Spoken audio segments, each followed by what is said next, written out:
Director of the Spider-Man trilogy and the recently released Doctor Strange in the Multiverse of Madness, director Sam Raimi, recently talked a little bit about his favorite MCU character and his favorite Spider-Man.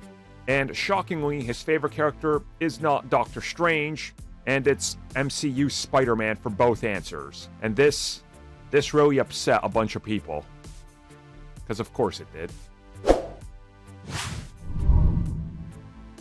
So this came from a recent interview with Movie Pilot, which, oh my god, nobody's heard of them since the Joker was Jason Todd, but here we are. Anyways, in the interview, he was asked about Doctor Strange being his favorite MCU and Marvel character, and he said, no.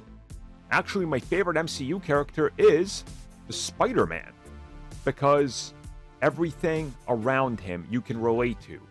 He's the most human guy you have there, with all these problems, life experiences, and things that we've all experienced or have gone through.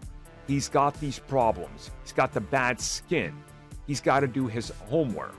He doesn't have enough money. He's struggling. He puts everything on the line to sacrifice everything for everybody else besides himself.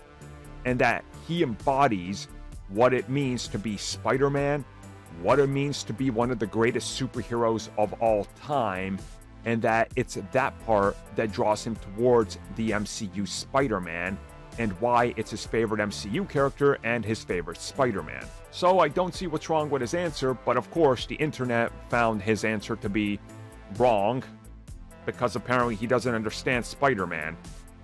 Saying the people who literally worship the Spider-Man films he made, but they're calling the director out for not picking his Spider-Man as his favorite in the multiverse or in the MCU, or Doctor Strange for some reason, which, hey, newsflash, he doesn't have to direct his favorite superhero.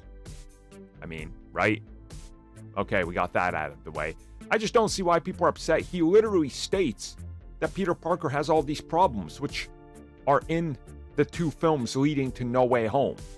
Why people chose to ignore that he's got the money problems, that he's dumpster diving, that they live in a terrible apartment in a pretty bad neighborhood, and all this, other stuff that's happening just to bend their narrative that he's not Spider-Man. And Sam Raimi comes out here and goes, yes, he is.